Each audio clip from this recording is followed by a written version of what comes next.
Well,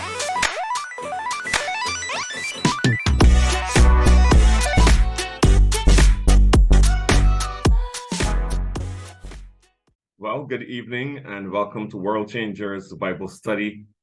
I am Pastor Lennox Boyce, and I'm so excited to welcome you to another time of our journey through the Word. World Changers Bible Study is brought to you compliments of the Churches of God in Garden in St. James and Silver Sands in Christchurch. And we are always excited to welcome you, to let you know how excited we are that you chose to be with us for a time of study. So thank you very much. We are into a series called Under Construction. Under Construction. It's a series that reminds us that God is at work in our lives, that we are not finished as it relates to our development as Christians, that we are still undergoing personal spiritual development. And so we need to allow God to construct us, to build us. And so on the individual level, he's building us individually up, and collectively, he's building all of us into a spiritual house. So we believe that this is an important study. I want to encourage you to stay with us this evening. I want to encourage you to invite your friends and your family members to come and participate in our study as we continue looking at Under Construction. I also want to encourage you that if you are new to our series, please go back and check what we have done before we got to this point, and also subscribe to our channel, like our page, and so then you are privy to whatever we are doing in our online ministry. World Changers Bible Study comes to you every Wednesday evening right here at 7:30. So we are delighted to have you this evening. So in our last session, we were looking at growing through trials. As we go through difficult places. We want to continue looking at that. But tonight, I want to talk for a bit about when people rub you the wrong way. When people rub you the wrong way. That's what we want to be talking about this evening. I believe that it's going to be an interesting time of study, that we are going to uncover some spiritual truths. And I believe that everybody here on our study tonight may be able to say, yes, people have rubbed me the wrong way. And we want to look at the fact that even when people rub you the wrong way, that God is able to use these times to help you to grow. So we want to go back to our key text found in 1 Peter chapter 2, verse 5, which says, as you come to him, the living stone, rejected by men and precious in God's sight, you too, like living stones, are being built into a spiritual house to be a holy priesthood, offering spiritual sacrifices acceptable to God by Jesus Christ. So we are coming to Jesus, the living stone, and we, like lively stones, or as lively stones, are being built into a spiritual house, so that we might offer spiritual sacrifices acceptable to God by Jesus Christ. And we looked at this text last week, and I want to highlight it again today, which says, consider it pure joy, my brothers and sisters, when you face trials of many kinds, because you know that the testing of your faith produces perseverance. Let perseverance finish its work, so that you may be mature and complete, not lacking anything. Consider it pure joy. In other words, don't get frustrated. Don't get disillusioned. Don't lose hope when you face trials. But see these trials as producing something in your life. See them as developmental and progressive.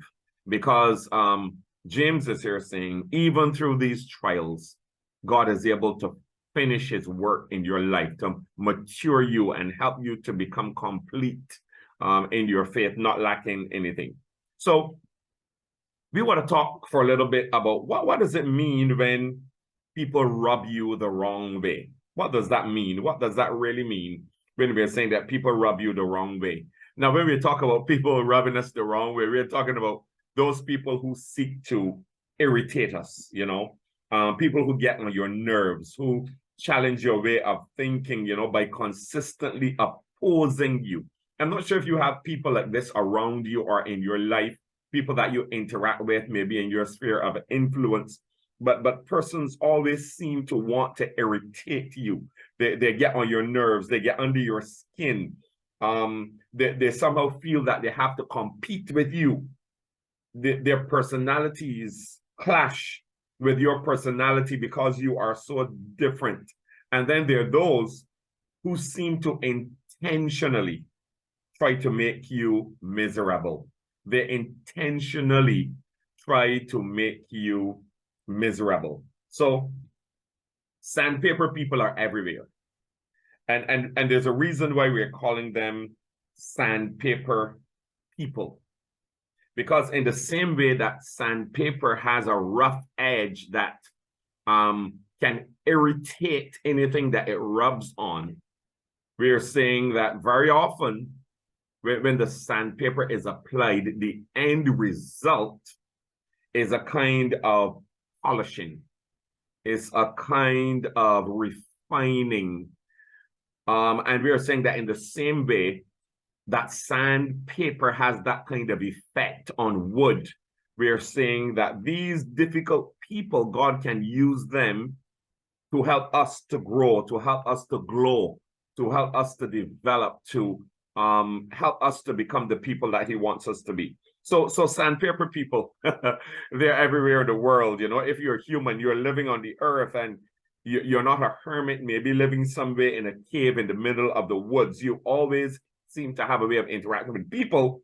I'm saying you will encounter people like this, people who will challenge you, sometimes in the most difficult ways. It may be a boss, it may be a co-worker, a relative, maybe a classmate, it may be a neighbor, it may be a family member, I hope not a spouse, but, a person who sits next to you on a plane, or a client that you have.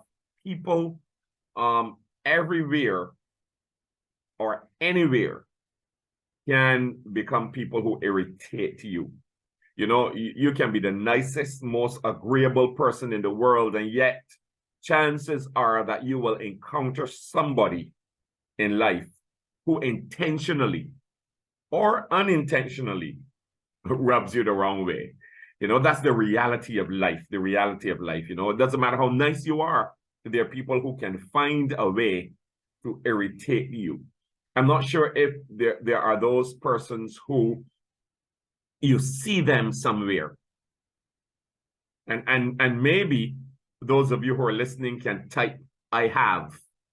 But there may be some of us who have seen somebody somewhere, and you try to ensure that you don't let them see you. Because somehow, whenever you get in a conversation with this person, they seem to be offensive. They don't know where to stop. You don't like the kind of conversations that they try to lead you into, and you would just prefer not to see them and have a conversation with them. And so you see them and you duck and go the other way. I'm not sure if you've done that, but if you have done it, you can type in the chat, I have. Sometimes there are those people that you find yourself cringing when you have to interact with them. Your heart rate goes up. They confuse you. You talk to your friends and your family members, your spouse, about them without using their name. And you'll say, there's this person at my workplace, or there's this person at my church.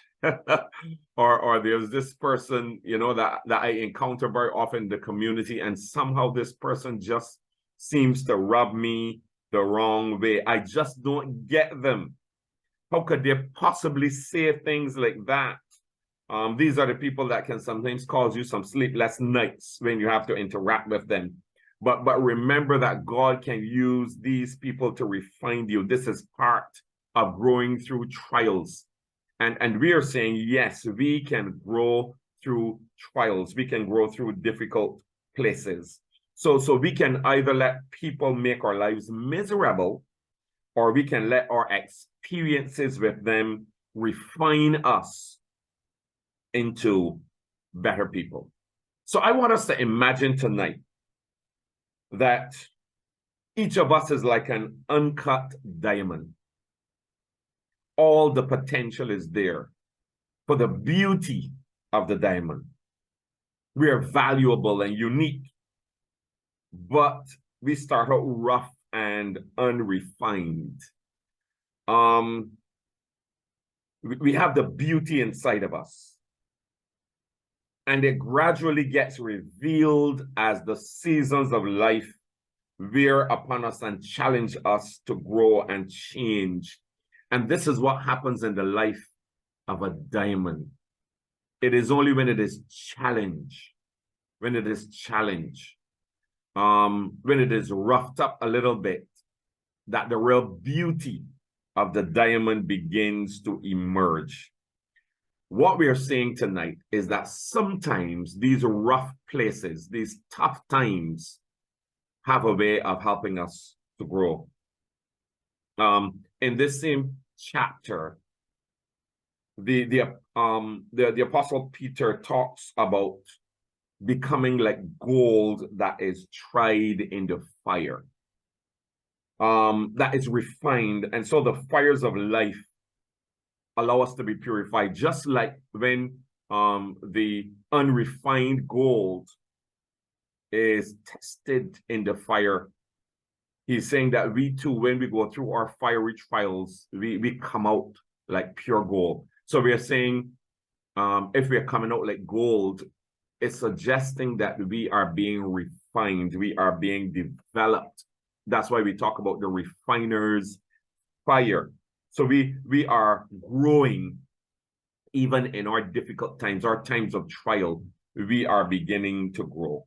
Or you can think of yourself like a pearl. And so the pearls begin in the shell of the oyster. And the sand, as it gets into the shell of the oyster, it begins to irritate the oyster.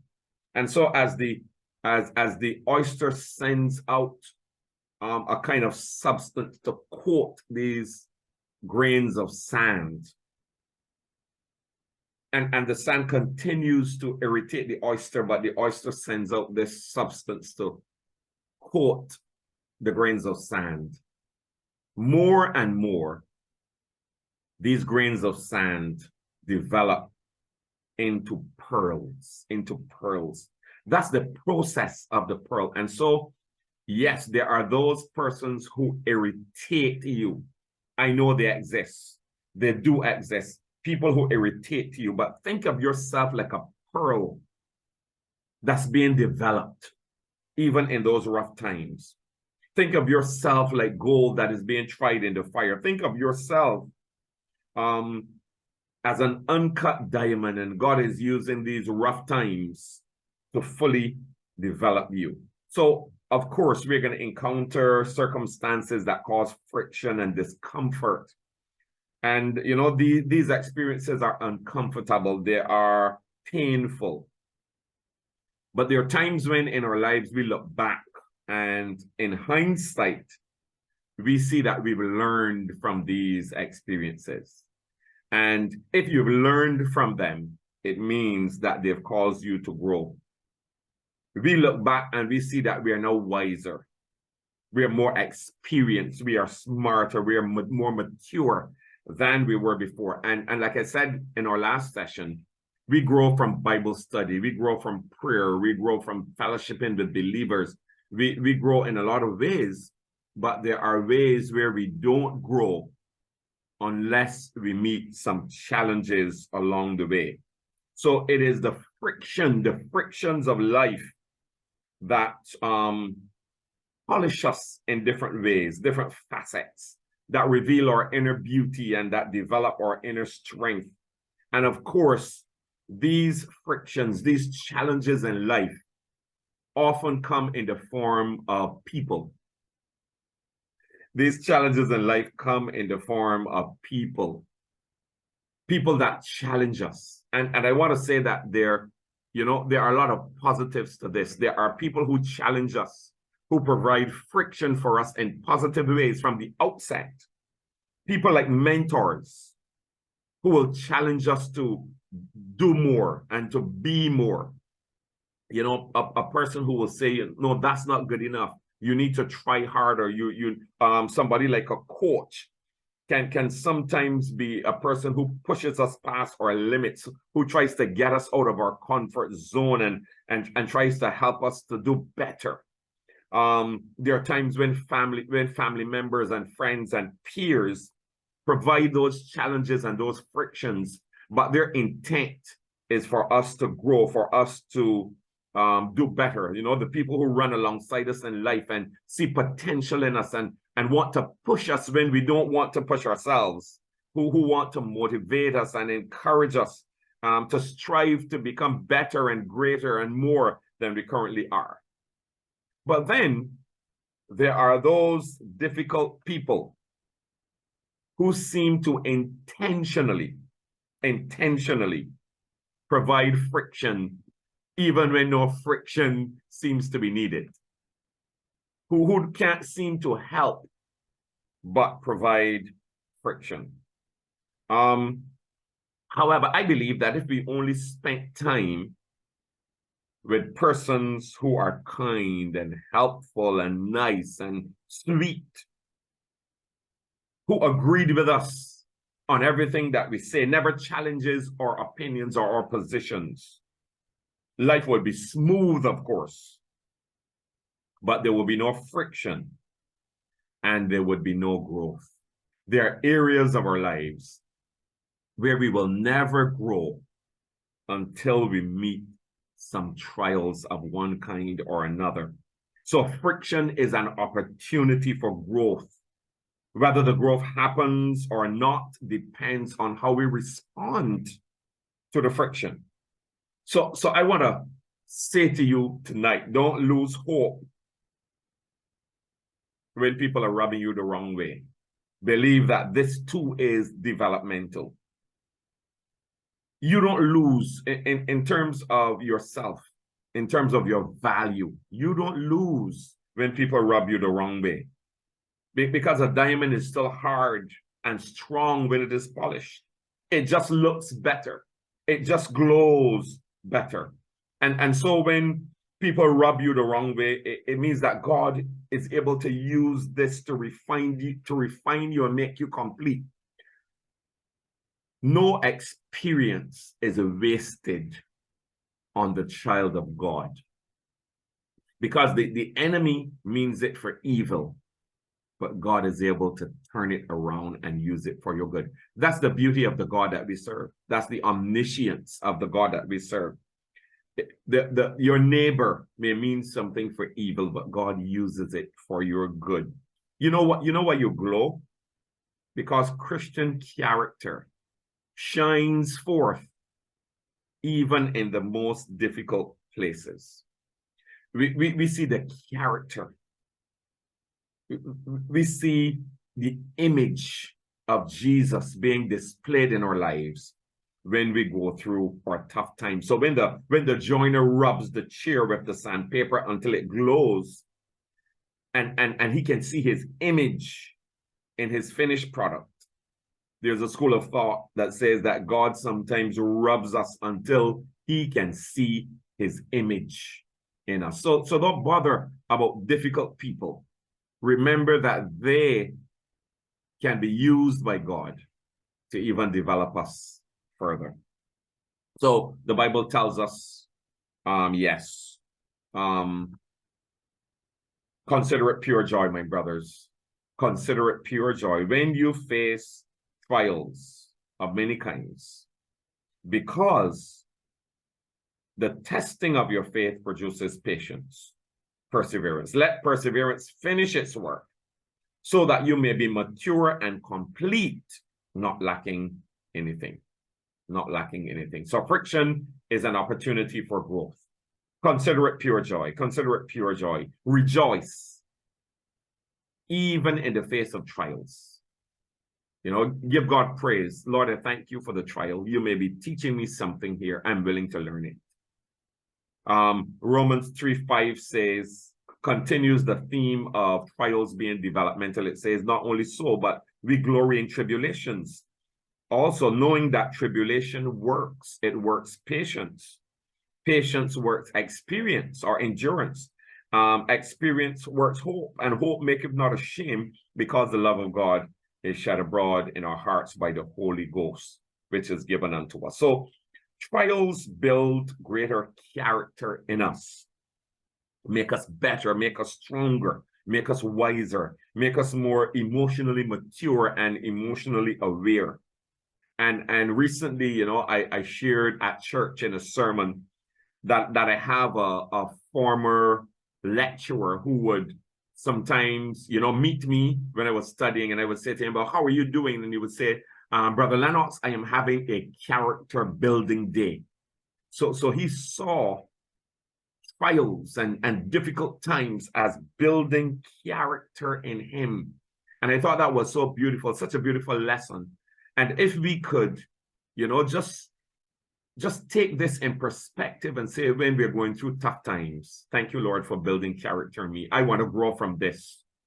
I don't just want to hurt. I don't just want to be confused. I don't just want to be troubled. But I want that at the end of this, I am going to grow. I'm going to be better. I'm going to be stronger. I'm going to be wiser. All right. So, you know, we talk a lot about being overcomers. But if we're overcomers, we got to overcome something. We talk about being victors. We want to be victors and not victims. But a victor is somebody who wins. And what do you win? You win a fight. You win a battle. That's what makes you a victor, champion, soldiers. These are words that we like to use. But if we don't embrace our challenges, we will never become the victors that we set out to be. So I want to share with us tonight a few things. Some tips for when people rub you the wrong way. I call them tips for when people rub you the wrong way. So first of all, you got to remember that you're not perfect. Don't believe that as a child of God, nobody has the right to criticize you. Jesus said, listen, bless those who curse you. Pray for those who despitefully use you. He said, you know, they even persecuted the prophet. So rejoice and be exceedingly glad when people do all these things. So when people are criticizing you, they can do it. They have the right to do it. You're not a perfect person. I'm not a perfect person. And so we are all subject to criticism. If we start there, it allows us to be able to appreciate that persons will have opinions that are different from ours. People will see life in a way that we don't see it. And whether or not they get under our skin, whether or not they irritate us, whether or not they rub us the wrong way, we need to begin by remembering that we are not perfect. Along with this, remember that your imperfections also make room for difficult people to help in the process of your refinement. Listen, the difficult people in your life, God says, you know, when you meet these trials, embrace them, because they work. They help to perfect you. They help you to grow. So first of all, remember that you're not perfect. You may be a good Christian. You may love the Lord, but you're not perfect. So don't despise criticism. Don't despise challenges. Remember that you are not perfect. I am not perfect. Secondly, it's important that we're able to look beyond the person and the pain and seek purpose. You know, people are going to do things. They're going to say things. They're going to rub you the wrong way. But there are times we need to look beyond the person. If we stop at the person, sometimes you don't see the purpose. Because thinking about the person consumes all of our mental and spiritual energy, because we're focusing on this person and why the person should not have said what they said, and why the person should not have done what they did. And our focus is on the person, and we don't see past it, because God may be just using the person or using what the person did to develop us even more. Sometimes we stop at the pain and we focus on how what the person did made us feel. That's where we stop. We want to stay there and have our pity party. We don't want to move past this. We just want to embrace the pain and complain about it. And so everybody that we see, you would say, you would not believe what he did. And we stop at the pain. Sometimes we need to look beyond the person. Sometimes we need to look beyond the pain where we see ourselves as victims, and we need to seek purpose. We need to see how God is using this to develop us. We need to see that God is using this to present us with an opportunity to demonstrate his love. Because in as much as the person is proving to be unlovely or unlovable, we still demonstrating the love of Christ when we deal with them. And as much as the person is proving to be unkind, we now have an opportunity not to render evil for evil, but to render good for evil, so that we heap coals upon their heads. They begin to see Christian character developing in us. And listen, when you seek to do good, when evil is being presented to you, that's a sign of growth. So we are saying, yes, we grow through our trials if we just seek purpose. God may be just using this to show that mean person who's rubbing you the wrong way what a good Christian looks like, a person who doesn't render evil for evil. So look beyond the person, look beyond the pain, and start seeking purpose in the process. Third, I would say we need to seek to understand before seeking to be understood. You're dealing with a difficult person. Sometimes it's helpful to try to understand why a person behaves the way they do. This comes straight from Covey, The Habits of Highly Effective People. He says, seek to understand before seeking to be understood. I want to apply it here. And I'm saying that there are times when we want to be understood, but we don't seek to understand the other person. It's a sign of growth when you put others even before yourself. So you're saying, okay, let me try to understand what may be going on in this person's mind. Why is the person behaving like this? I'm not just going to take this personally and believe that the person has set out to offend me. There may be something in that person's life that drives them to behave the way that they do. And so it gives me an opportunity to pray for that person. The person may be angry from some of the experiences of their life. And as a result, they take it out on the people in their sphere of influence. That's why they behave the way they do. Behaviors come from a source. They come from a place. And so the person may be behaving in this way because they don't know a better way to behave. And so seek to understand the person. You may or may not understand them, but because you're seeking to understand them, before just saying, I am right, listen to me, see it from my point of view, we're saying, no, seek to understand first, because that's a sign of personal and spiritual growth as well. Now, the fourth thing is don't allow people to cause you to walk the low road. Keep walking on the high road. You know, the aim of the enemy is to use your trials to bring you down. We talk about being the head and not the tail, being above and not beneath. But sometimes we allow difficult people to cause us to behave like difficult people ourselves. Don't walk the low road. Don't walk the low road. Walk the high road. In other words, don't compromise your Christian standards and values because somebody is being mean and unkind. Don't decide that because you're doing this to me, I'm going to do that to you. It's going to be tit for tat. Or because you're saying something mean, I need to say something mean in return. Walk the high road. Let Christian character shine through in every encounter that you have with a difficult person. So when people rub you the wrong way, like we are emphasizing, you have an opportunity to display Christian character. That's number 5. It's an opportunity. It's an opportunity. And I believe that's why James says, consider it pure joy. Rejoice when these opportunities arise, because it's an opportunity for growth. It's an opportunity to demonstrate and display Christian character. So the person is challenging you, but God gives you an opportunity to display Christian character. And then lastly, remember that the trying of your faith produces endurance. That's right from our text. The trying of your faith produces perseverance or endurance. All right, the storm that was sent to make you strong sometimes may make you weak first, but you don't give up. You stay with God and you allow God to make you strong because you stay right there. So then we become God's workmanship, shaped and completed, molded and fashioned, strengthened even and sharpened. You know, the character in us increases, our stature increases, we grow and develop, we mature, we become better.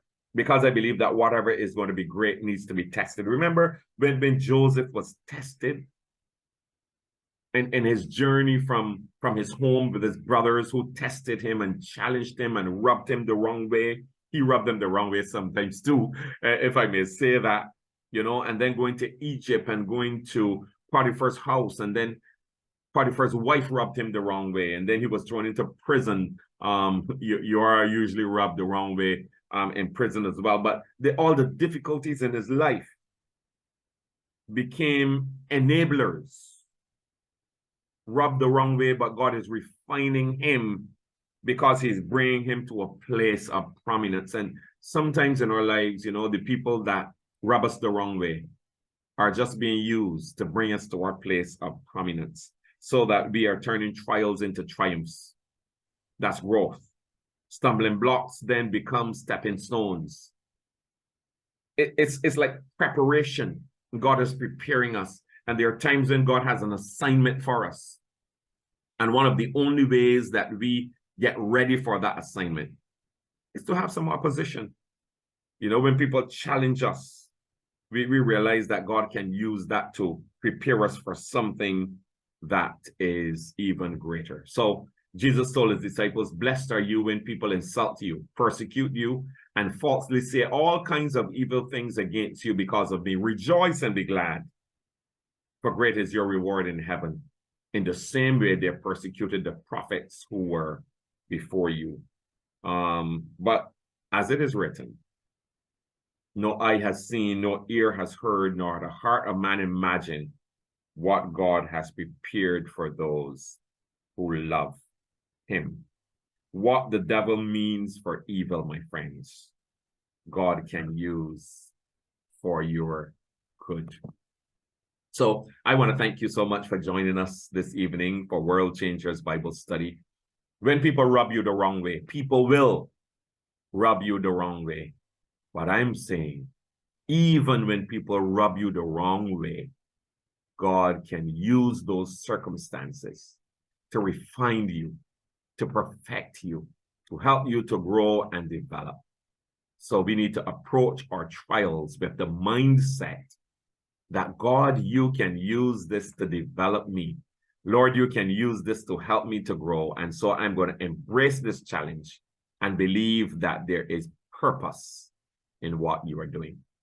Well, thank you so much for joining us this evening for World Changers Bible Study. I encourage you to stay with us. I just want to let you know, though, that World Changers Bible Study will be on break simply because for the 6 weeks between Mother's Day and Father's Day, we are going to be having our Family Life, our annual Family Life Enrichment Series. It begins next week. I want you to be here every Wednesday night. I want you to invite your friends. I want you to invite your family members as we engage in our time of refining and refreshment and empowerment and enhancement for our families. We are going to be catering to various needs. We're going to talk to men. We're going to talk to women. We're going to talk to couples. We're going to talk to singles. We're going to talk about finance. We're going to talk about health. And we are going to have a great time. We're going to talk about mental health. We're going to talk about what you should eat and what you should not eat. We're going to talk about dieting, and we're going to have a great time as we share together. So I want to encourage you to be here for our Family Life Enrichment series. I'm going to be here. Our brothers and sisters are going to be here as well. And we want to encourage you to come and to join our Family Life Enrichment series with us. So looking forward to see you over the next 6 weeks as we talk about various aspects of family life. And I want you not just to come, but to bring your friends and family members with you for our time of study. So God bless you. Good night.